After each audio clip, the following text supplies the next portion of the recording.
first up for the calendar of the day on the agenda is Chair Howard with House File 3279.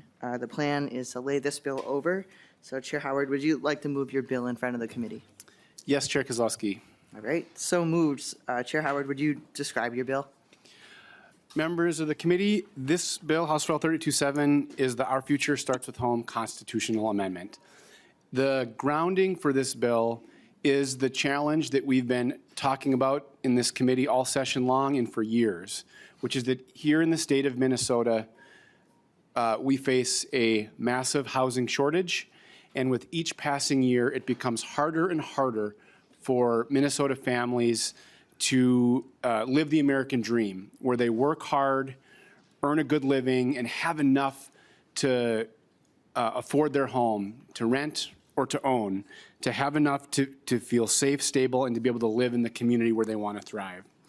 The statistics that are not new for us, the 100,000 unit shortage, the fact that more than 650,000 Minnesotans are paying more for their housing than they can afford, and that in no Minnesota county can the most in-demand job afford the cost of renting or home ownership. Underlying this challenge, I'm going to borrow a phrase from Representative Nash. He's talked about the quadratic equation, about how challenging it is to address all of the functions that sort of feed into making sure that we have enough housing in the state of Minnesota. And that's true. We've talked a lot this session about how we need policy reform that unlocks more private investment and more ability to build the kinds of homes that Minnesota want. Another part of that equation is the need for dependable, sustained public investment, especially to address the housing needs that will not be met if not for that public investment. And that's where the Our Future Starts at Home constitutional amendment comes in.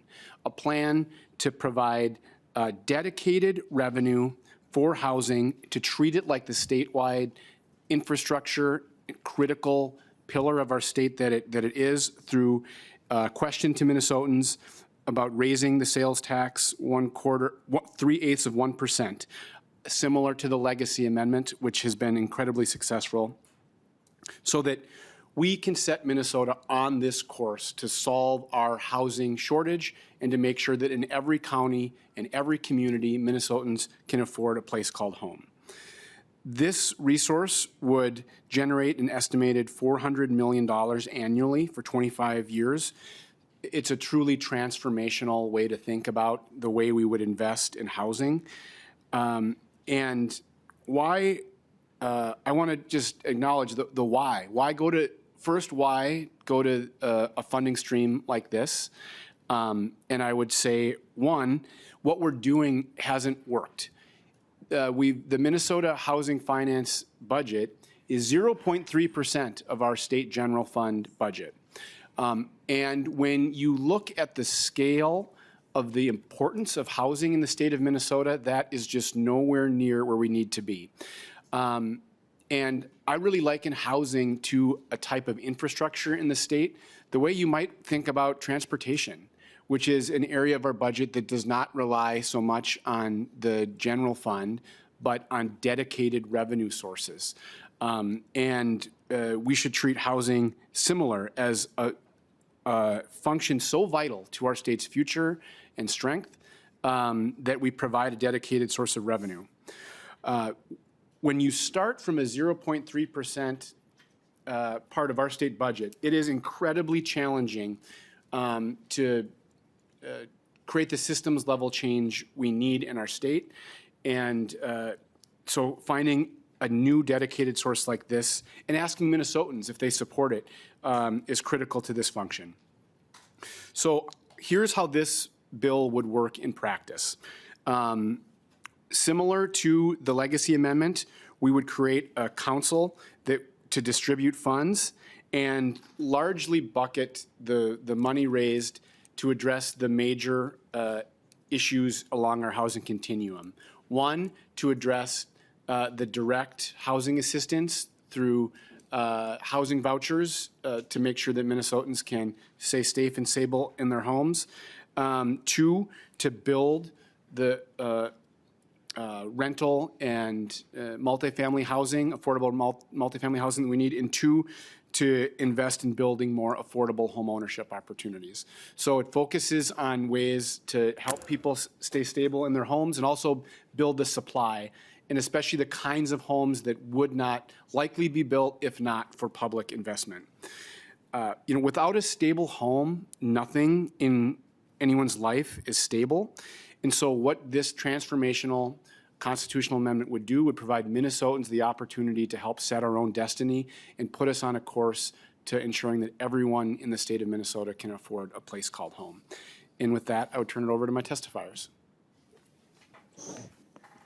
Great, thank you, Chair Howard. And looks like our first testifier, we'll have two of them presenting together, Nalima Sitati Muneni and Ben Helvik Anderson. So whenever you're ready, you can come on up and introduce yourselves and begin your testimony. Thank you. Sure.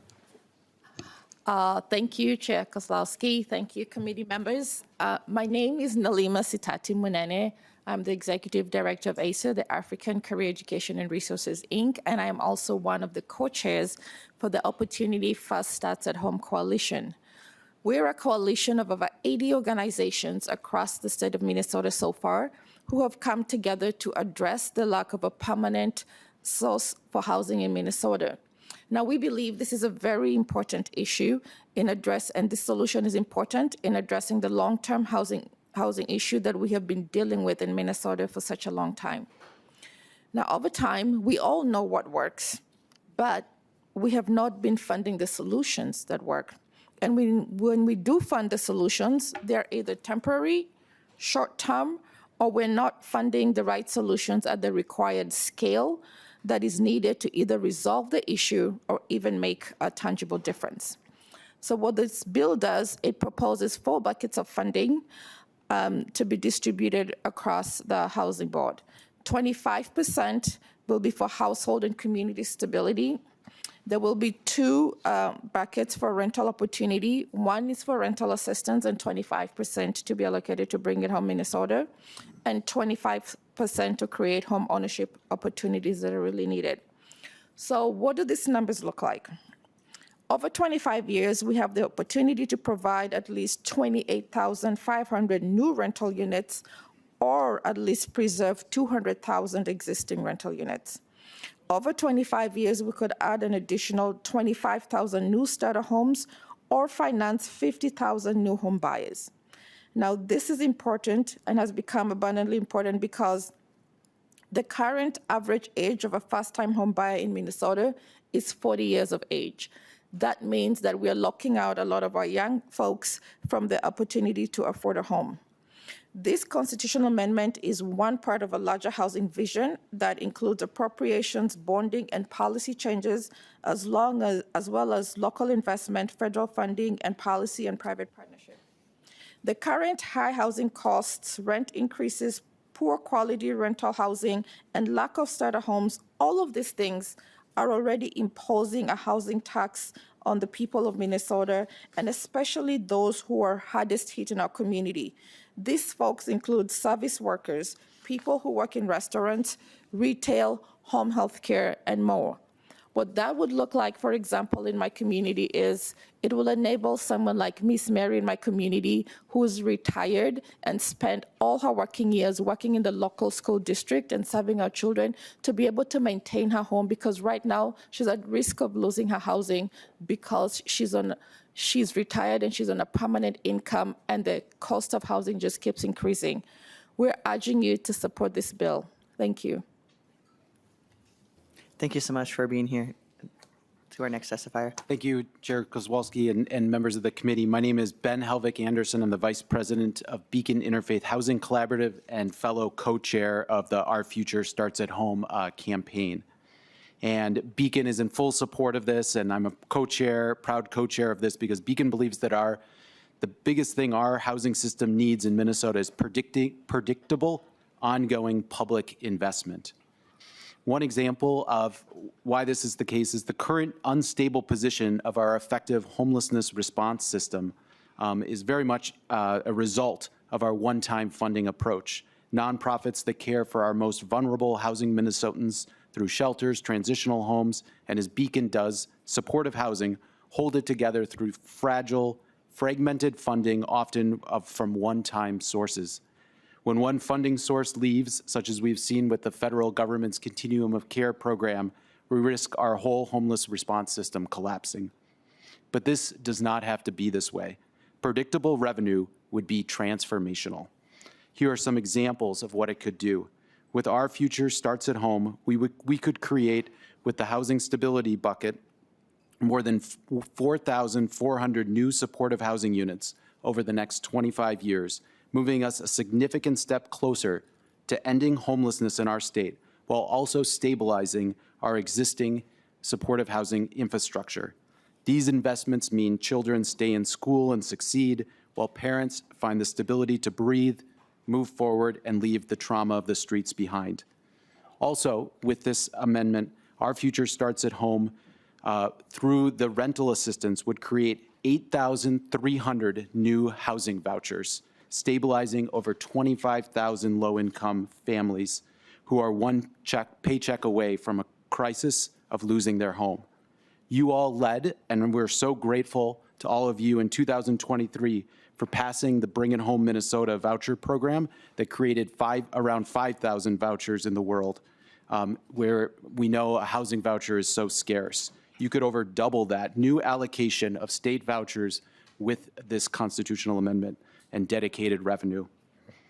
Minnesota is a leader in housing, but the next transformational step is consistent, ongoing resources, and that will only happen through dedicated revenue. Our future starts at home. Thank you. Thank you so much for your testimony. And next up, we have Dakota Morgan. Whenever you're ready, you may begin your testimony. Chair, members of the committee, thank you for the opportunity to testify today. My name is Dakota Morgan. I'm a policy fellow with Minnesota Coalition for the Homeless and a youth leader within Ramsey County's Continuum of Care. I also bring a lived experience with me of homelessness after being in foster care. I'm here today in the support of Our Future Starts at Home Act, specifically the Household and Community Stability Fund. For the members of the Minnesota Coalition for the Homeless, this amendment is critical because it addresses one of the most consistent drivers of homelessness across our state, the cost of housing. Right now, rent functions like a tax on the most vulnerable Minnesotans, ones that cannot afford to pay without support. And when they can't pay that cost, there is no margin for error. People fall behind, and too often they fall into homelessness. What makes this amendment different is that it's a long-term structural solution. It creates a dedicated, sustainable funding source that allows communities to not just respond to homelessness, but to prevent it. And this is not just a metro issue. The Minnesota Coalition for the Homeless represents a statewide network, and what we are seeing in greater Minnesota is urgent. Communities are facing severe housing shortages, rising rents, and limited infrastructure to respond when people lose housing. In many places, there are simply just no available units and very few resources to stabilize people. This is a solution that meets the scale of that challenge. It worked for all of Minnesota, including the communities that are too often left out of funding conversations. Just as important is how these resources are governed. For a solution of this scale, it is essential that it remains grounded in community voice over time. That means ensuring people with lived experience of homelessness are not just included, but are meaningfully involved in decision-making councils. Because the reality is, people who have experienced homelessness understand exactly where systems fail. I know that firsthand. After aging out of foster care, I experienced homelessness at a point in my life where we already know people are at risk. The transition and the outcomes are predictable. And yet, without the right resources in place, there was nothing to stop that instability from becoming something worse. That is the gap this fund is designed to close. The Our Future Starts at Home Act is about making homelessness rare, brief, and non-recurring, by giving communities the tools to act early, to respond effectively, and to build systems that actually work. Thank you for your time. Thank you for being here and sharing your wisdom with us. We'll move to any public testimony. So, oh, my apologies. There's one more testifier. I see we have Chris Berggren. Welcome to the committee, and please introduce yourself and begin whenever you're ready. Thank you, Chair and committee members. My name is Chris Berggren, and I live in Minneapolis. I volunteer as a housing advocate with my church, St. Joan of Arc Catholic Community, and I'm here to speak in favor of House File 3279. The federal government has abdicated its investment in affordable homes and critical support for people who are unhoused. Here in Minnesota, we don't abandon our neighbors. That is why we must create reliable, ongoing statewide revenue to help people get housed and stay housed. At St. John's, we are doing what we can where we can. We have dedicated funds that we raise and distribute through an application process to help neighbors make their rent. So many people apply every month. Last year, we were able to help 90 people, averaging $1,645 per person. And we're not alone. Many congregations of all faiths offer shelter or financial help. But the faith community can't fix this alone. We need you, who make these decisions for all Minnesotans, to put our money where our values are. And I just want to briefly tell you about a guy named John, about my age, who I met a few years ago. He was born and raised in northern Minnesota and unfortunately had been homeless for decades. When he got into supportive housing in St. Paul, he finally could avoid his old drinking buddies and stay sober. He could organize medical appointments and take his meds on schedule, and he saw a future for himself again. After a few years in supportive housing, he moved into his own apartment. There are many more neighbors in all our communities like John. We need more supportive housing, and to do that, we need this dedicated statewide revenue system. Thank you. Thank you so much for joining us today. Now we will move to public testimony. Are there any members of the public here wishing to testify on this bill? All right, seeing none, we'll move to member discussion. And it looks like we have Representative Johnson up first. Thank you, Chair, Co-Chair. Thank you, Chair Howard, for bringing this forward. I have a few questions, and I'll start off, but wasn't in 2023 there was sales tax increases on the 7-county metro area that was also supposed to deal with housing, homeless, and stuff like that? Chair Howard. Chair Kozlowski, Representative Johnson, yes, we did pass a 7-county metro-wide quarter-cent sales tax, and that's making a big difference in a lot of ways. It is helping fund a big chunk of the 5,000 housing vouchers that were referenced, and the way that resource works is it goes to counties and cities with an ability to use that for a variety of uses. And so it's helping to both, I mean, it's a similar use to some of these practices, but that was confined just to the metro area. This would be statewide, which is one of the differences. Representative Johnson. Thank you, Chair. Wasn't it also at the end of session last year that there was some negotiations behind doors to take some of that money away and give it back to the Met Council? Chair Howard. Chair Kozlowski, Representative Johnson, I don't know what that's in reference to with the. So, sure.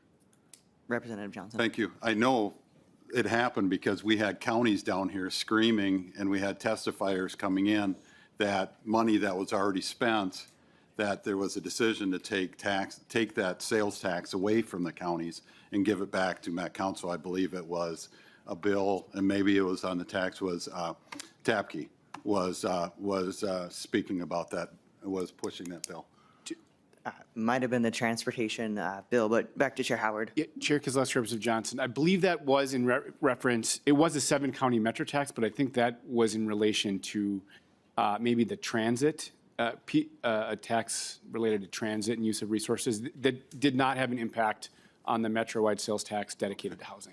Thank you. One more. Representative Johnson. So the concern I have in being also on taxes, sales taxes recognized as being one of the most regressive taxes out there, that it hurts the same people you're claiming to help. It was even came up when the governor tried to expand his and his sales tax and who it would hurt. So wouldn't this basically go towards the and against the affordability of people, because we know who is going to get affected by the sales tax are the same people that it's claiming to help. So aren't you just hurting the same people? Chair Howard. Chair Kozlowski, Representative Johnson, I think it's a fair question because I serve on taxes as well and care about regressive. But what I would say is that right now, probably the most regressive cost in our state right now, our housing costs, are lower income folks, because of the lack of supply and affordability of housing, are hurt the most by a system that is not generating the level of housing that we need. The sales tax, this level at 3/8%, on $1,000 of taxable goods, it's about $3.75. And so there's, but if we don't find a way to address our long-term need to build, especially affordable homes, the sort of regressivity of our economics will only worsen. And so what I would say is, there are only a handful of dependable ways to do this, and the sales tax in a very modest way is a way to have that sort of dependable long-term source of revenue and address the major cost issue especially for lower income folks, which is the cost of housing. Thank you. Thank you. All right. Next up, we have Representative Nash. Thank you, Chair Kozlowski. Well, Representative Howard, thanks for the quote on the quadratic equation, but I would argue that sometimes your integers are wrong, and it's wrong here. 3/8%. Remind us again, Chair Howard, what does that generally create revenue-wise at your estimation? Chair Howard. Chair Kozlowski, roughly $400 million annually. Representative Nash. Yeah, thank you, Chair Kozlowski. So once again, I am all in favor of jump-starting housing. We all know that. We've been fighting it together for years, but this is not the battlefield that I'm ever going to step on, because we used to be the land of 10,000 lakes. Now we're the land of 10,000 taxes. And this is another tax that's being layered on top of another tax on top of another tax. And Representative Johnson alluded to some of it, but you have a delivery tax that got put in. You've got a transit tax. You have an existing housing tax. And there are all kinds of other taxes that have been layered on. We are the 44th least competitive state in the union from a tax perspective. This is now going to make us probably drop a couple more percentage points. And quite honestly, I'm not really all that enthused by being below Mississippi on tax competitiveness. The impediment is overregulation at the municipal level, and I think all of us agree on that. We are in lockstep on that, and I keep hoping that we're going to get that one done this year. But this is not the answer. And I'm glad that this is being laid over and it's not leaving, or I would probably vote no a couple of times, because when I talk to people in my district in Carver County, they are having a hard time with affordability. You just admitted that this is a regressive tax. We've got people who are trying to put gas in their tank. They're trying to put food on their table. They are trying to buy a house themselves. They're scraping. And we've talked about the fact that my kids gave up on Minnesota. They don't want to come back to another tax. This is just way beyond the pale. And I think that when we look at it in aggregate, the solution is not just tax more people to buy when they buy more things. And the regressivity of this is, as Representative Johnson said, going to cut against the very people who are trying to help up. I would rather put all of our effort into changing the landscape here in Minnesota from a regulatory perspective, but this is way too far, and it is definitely a wrong integer. So when you run the calculated outcome for the quadratic equation, your answer is going to be wrong, because this is such a bad idea. I can't support it, and even though we're not voting for it and it's being laid over, I would vote for it no about a half a dozen times. Thank you. All right. Next up, we'll move to Chair Howard. Thank you, Chair Kozlowski. First, I guess I regret using the quadratic equation example. But what I would say, Chair Nash, is, I agree with you wholeheartedly that that the overregulation and restrictive practices that cities have put in place are a huge barrier. And but it is not true to say that if we passed our zoning reform efforts, that in itself is the solution, especially to build the kinds of homes, deeply affordable housing, to jumpstart production. We need to do both. We can't put all our eggs in one basket, and public investment is critical if we're going to ultimately get to a place where we address our housing shortage. And I do believe that when you look at the outcomes, to be able to produce tens of thousands of more units of homes, affordable homes to own, tens of thousands of more units of affordable rental units, you're going to start to see an impact on that key affordability issue that works in concert with the kinds of the reforms we need to face on the policy side. But if we're only going to look at one side of the coin in terms of policy and not on public investment, we're not going to, I was almost going to go back to, I'm not, the quadratic equation stuff. But, you know, if we're not able to look at both sides of this coin, we're not going to be able to truly address this need in the long term. Representative Nash. Thanks, Chair Kozlowski. Well, Representative Howard, you just admitted earlier that you already have a tranche of money that's been passed into existence by a metro sales tax for housing. But now you want to create more, saying that that will be the solution, another tranche of money. Why would you not first work very hard, and I know you are, to get the regulatory piece fixed and then reassess from that?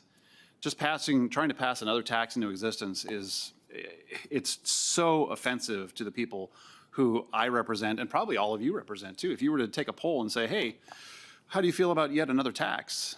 You're going to get some words that probably start with the letter F. And I just can't imagine that this is a solution that a lot of people are going to get wholeheartedly behind, because they're the ones who are going to get hit with this.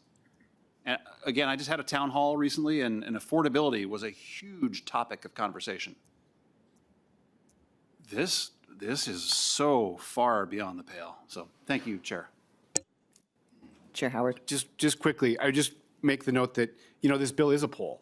It's a poll to ask Minnesotans to decide. And I think you might be surprised at the response of Minnesotans because of how critical affordability is and how vital housing is at the center of it.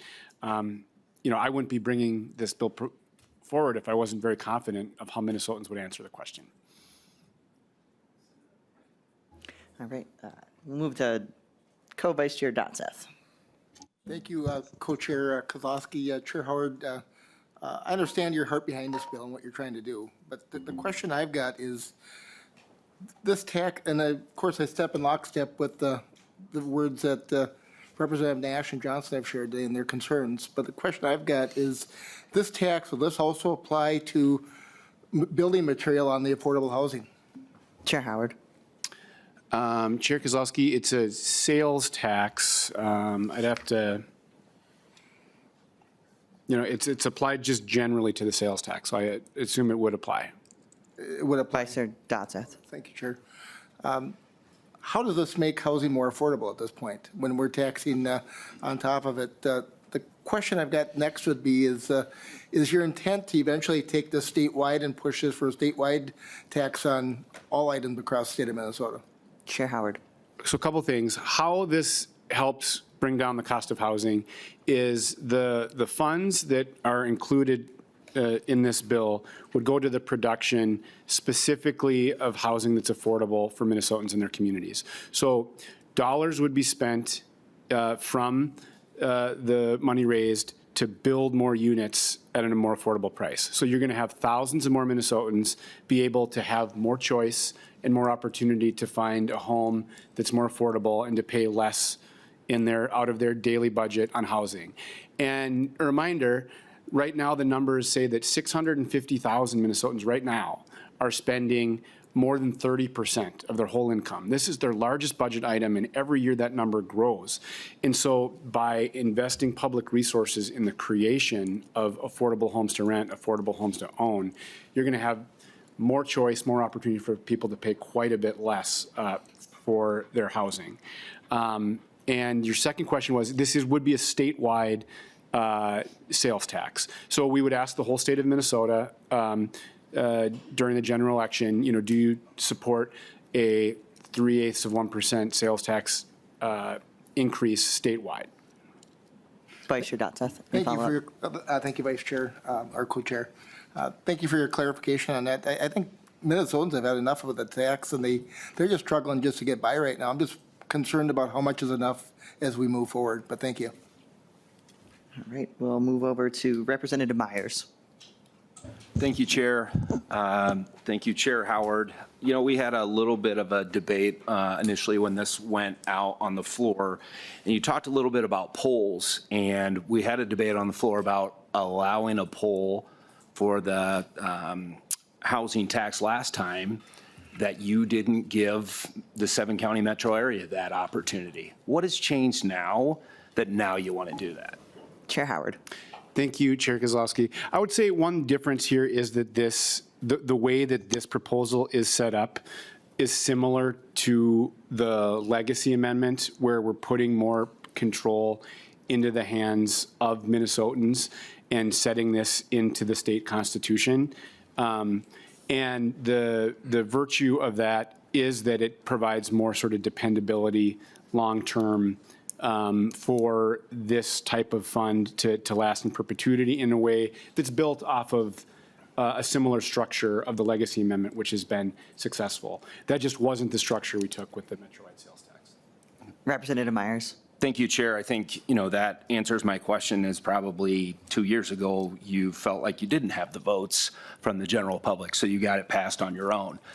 What I'm really frustrated with is, we saw, what we get? Tab increases, new sales tax increase on vehicles, gas increase, delivery tax. We had that metro-wide transportation. We got a new tax. We had a payroll tax increase. We're seeing property tax increases. You have boat fee increases, state park fee increases. What did we hear this week? Digital advertising tax increases, social media tax increases, another tiered income tax, and what I'll call the force out tax.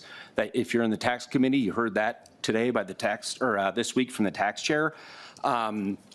I hate to see these solutions are always around money. They're always around new taxes, more money.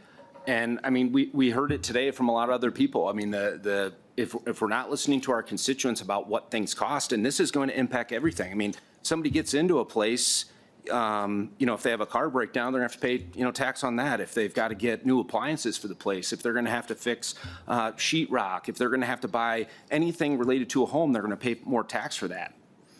If we're not looking at some of the easier fixes that I think are building codes, again, I guess I'll go to the energy tax or the energy code that we just passed or we're looking to pass. It's going to add tens of thousands of dollars. There's much easier ways, I think, to make it more affordable and actually have a better balanced approach. So again, don't always agree with Chair Nash on stuff, but if this was a vote, I would be voting no 100 times.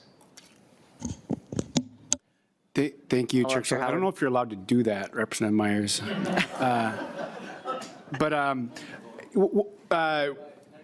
Just a couple of comments. One, I think all of our constituents are talking to us a lot about affordability. But what I tend to hear from my other side of the aisle is a really black and white diagnosis of that affordability issue just through the frame of taxes. Representative Nash made the comment earlier that he doesn't want us to fall below Mississippi. Well, I'll tell you what, right now we are a much better state in terms of our quality of life than the state of Mississippi. Minnesotans want to live in a place that has strong public schools, that has quality health care. And one of our supreme advantages right now in the state of Minnesota is that we are a relatively affordable state to live and to work. And that is falling away from us at every turn. And so that is what this bill seeks to solve in a permanent way to help ensure that we continue to have that high quality of life that does make Minnesota a differentiator, that does make Minnesota a place where people want to live. And there are a number of ways, of course, to get at this. This is one of them. But based on Representative Meyer's comments, I'm sure he's going to co-sign on Co-Chair Igo's Starter Home Act. So that's good, too. All right. Representative Mamani Hiltzy. Really? Thank you so much, Chair Plonowski and Chair Howard, for bringing this bill up. I think we can all agree that we have a housing crisis, that's something that we all can agree on. And so for me, I would be voting 1,000% for this bill if we are talking about voting, because Minnesota's housing shortage requires more than just a one-time funding. And I think that in this committee, we've been, I would coin, just passing Band-Aid solutions to this crisis. And I think this bill right here, you know, especially with our Minnesota housing crisis, it requires a sustainable system-leveled response to this and not just a one-time or partial solution. So for me, this bill, when I go through it, it's important because it creates a dedicated funding structure that supports the and fully housing continuum. That's housing, home ownership, rental sustainability, homelessness prevention, you name it, right? So for me, this bill moves Minnesota forward, not backwards. It is predictable, accountable, housing finance model that Minnesota needs to address this long-term solution that we need. So this is why we need this bill. And if we are serious about the long-term housing stability solution, this is a great start to the issue, addressing the issue. So, Chair Howard, I really appreciate the work that you have put into this bill, and I understand that this is not the first time this has come up. It has been in the works for years, and I think it's about time we do what's right for many Minnesotans who are desperately in need of us addressing this housing crisis. Thank you. All right. Next on the list is Representative Meckland. Thank you, Chair Kozlowski. Chair Howard, when did the 0.25% one go in, did you say? Chair Howard. Sorry. The 0.25%? Yes. When did that pass? Yeah. 2023, the 2023 year, yeah. Representative Meckland. Thank you, Chair. And you said it's done a lot of good. Chair Howard. It's starting to. The specific ways that it has already started to become incredibly impactful is a quarter of that quarter is dedicated to bring it home housing vouchers in the 7-county metro area. And we'll fund thousands of those. And so those are starting to hit people. Those are life-changing investments for folks that are help them able to afford homes. We've heard testimony from, counties and cities are the main receivers of those funds. And so, especially in some of our larger metro counties, they're using those resources in a number of ways. Emergency rental assistance, but also to help build and produce more homes. Obviously, the arc of production takes longer. So it's not like you can pass a sales tax increase and snap a finger and you're going to start to see thousands of new homes. But that's sort of the virtue of this proposal. It's about the future. It's about generational change, and it would provide 25 years of dependable funding to get the kind of long-term outcomes we see. Representative Meckland. Thank you, Chair. So in the last, 2 years, the first-time homebuyer age went up a couple of years, or last 1 year it went up 2 years, something like that. I don't think this is the smart way to go. The lowest end cost of a house, the tax alone, the sales tax, would be roughly 10 grand. Just sell to them tax-free. Have the builder provide the amount and take it off their mortgage or something before they get their mortgage. I mean, what Rep. Nash said, we've been talking about this for, whether it's in this committee or in labor. The regulatory in this state is absurd. It's 40, 50 grand cheaper in Fargo than it is in Minnesota. It's 130,000 cheaper in Indiana for the exact same house that Lennar builds here as they build there. We have a serious regulatory problem. everybody is so strapped, $1 billion in new property tax increases throughout the state. And it's all we're hearing about everywhere. Everything is too expensive, and then to tack this on. 25 years. How much more is a 2x4 going to cost 25 years from now? And what will that 0.3% mean then? Because every time the cost of something goes up, there's more pennies that are coming out of everybody's pocket. But I mean, even on the product, this thing will grow. It's going to be way more than 400 million then, because the cost of goods are going to be up significantly.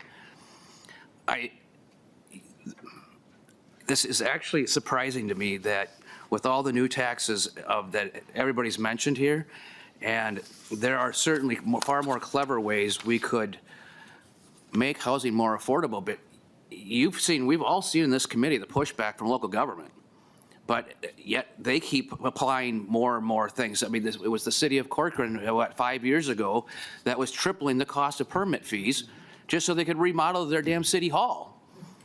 And I'm going to tell you something that I know many of you are proud of, but your general contractor liability, your, what's the other one?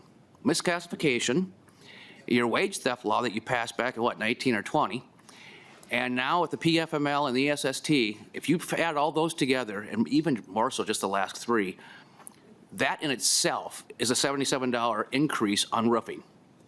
Because that's how much the shingle manufacturer to the wholesaler to the retailer has gone up. And then, of course, it gets marked up by the builder himself or the contractor. And you can't understand why we have a lack of affordable housing, but we have all these programs. Everybody wants them, I get it. And now we have issues with, I mean, there's so much that is driving up the cost. PFML is driving up the cost because we are all adding people to cover more empty spots, not to mention the regulatory we got to do on paperwork. Because misclassification and general contractor liability is just a tremendous amount of paperwork. So that's a tremendous amount of admins. So an admin at 60 to 70 grand a year, if I have to have 5 new ones, I'm packing that into the cost of the house. Yet you just want to charge everybody more. So I agree with Rep. Myers, is like there are so many people moving out of the state. And I lost 3 plumbers in my district. They all went to South Dakota. And when is enough enough? I mean, eventually we're not going to have any trade people, but thank you, Madam Chair. Next, we'll move over to Representative Scraba. Hey, sorry, thanks. I didn't think there was this and them. So I was going to go into it long like these guys, but I can't support this, just like I can't support a tax on clothing. I just can't do it. It's a regressive tax, and it hits the people, like for me, who buys more clothes than a family? Rich people don't buy clothes. They don't do that. We buy only what we need. Families have to keep buying clothes, and then you tax them. Same thing with housing here. I mean, if you put a tax on everything, the people that have no money are going to spend all their money, and they're going to pay for it all. But it's still not, to me, their buying dollar goes down. So I'm just,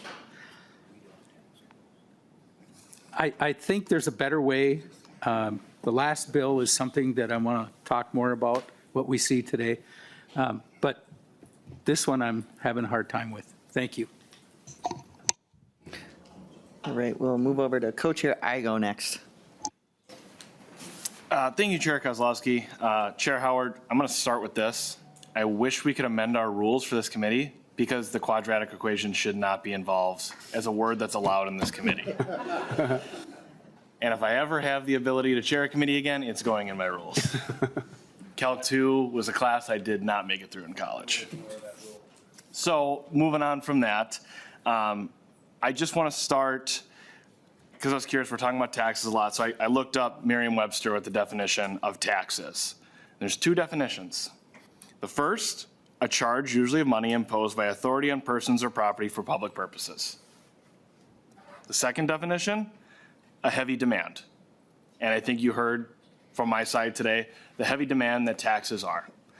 So I did my research and I looked into what this increase would do and what it would put for, we talked about state competitiveness. This would have Minnesota's sales tax be at 7.25%. which would tie us for the highest sales tax in the country with California. At a time where, again, costs are going up, we can't be entertaining ideas like this right now. And again, you have my commitment, I've said it before in this committee, that we need to do things to tackle the rising costs of housing and make sure we return affordability. And my side has done a great job today about talking about how there's many other ways for us to do that. But a constitutional amendment that would make us tied for the highest sales tax in the country, along with growth in government through different councils and organizations with oversight, is not something we should be entertaining at a time where the state's got a lot of internal work to do. You know, if we want to talk about spending money, making sure it gets in the right places, we had $9 billion in fraud disappear. That could have been money that could have been appropriated to work on housing, or could have been put to use in other places to make sure to lower costs for Minnesotans. Instead, it disappeared. So at a time where we've got a fraud problem and an affordability problem, raising that demand on people is not something we can be doing. And for that reason, we cannot support the bill. But looking forward to continue working together in other ways to lower that cost, to make sure that we have a diverse housing environment that brings about affordability and stability for every single Minnesotan. Thank you, Chair Igo. And before I get into my comments, I just wanted to raise for the members on this committee, as well as for the public, that it was brought to my attention that I was referred to as Madam Chair, of which I am not a madam. Yeah, thank you. But just a reminder that I am two-spirit trans, non-binary. I'm very proud of that. I am very proud of the work that you're doing on this, Chair Howard, and the Minnesotans, bringing forward beautiful painting of a picture of a future that we could have. The way I look at this bill is that it's a painting that we're putting out to designed by Minnesotans and put out to the voters of Minnesota to decide yes or no. And so that's a great thing about this constitutional amendment. Anybody who has worked on one knows the investment and work that it goes into getting that over the finish line and on the ballot box. As it was brought up here about the state budget being at 0.3%, and that this 3/8 of 1% at a time when we're coming off of the historic funding that everybody knows was almost entirely one time. This means good paying union jobs. We've heard 25,000 new starter homes. That could mean more generational wealth and tax growth. 4,400 new supportive housing units, 8,300 new housing vouchers. And I'll say that this is really in looking at a shared responsibility for housing for all of our neighbors to be able to have a place to call home. In the richest state, in the richest country of the world, we have some of the most massive wealth inequalities. And low wages is a big driver of our homelessness crisis and driving up our housing supply demand. And I'll say that in a time where we are, I would also call it the land of 10,000 corporate tax breaks. If you look at the 400 pages of the tax expenditure book, you can see them in there. And so I would like to also have us continue to making sure that we're having the wealthiest who are making those dollars off of workers and neighbors and communities across Minnesota. It was said by one of our testifiers that we don't abandon our neighbors, and this will make sure that we do that for today and tomorrow. So Chair Howard, we'll go over to you for any final comments. Thank you, Chair Kozlowski, and thank you, members, for the debate. What I would say is, it was probably a typical debate on an issue like this from policymakers, Democrats and Republicans having a discussion. I guess what I want to close is a bill like this lets us have this debate and this conversation with the people of Minnesota. And I think it's high time that we have more of a direct conversation with the people of Minnesota about how we ultimately solve for what I think we all have shared we must, which is to make Minnesota a place where people can afford their home. This is a proposal. You cannot solve our big challenges without big ideas. And this is a big idea that warrants that conversation with the people of Minnesota so that we can put our state on the course to be a state where everyone can afford a place called home. And so I know we're not taking a vote on this today, but I really look forward to the conversations, not just in these walls, but with Minnesotans all across the state about how do we build the future that we all want to see in the state of Minnesota. Thanks. Thank you, Chair Howard. And with that, I lay the bill over.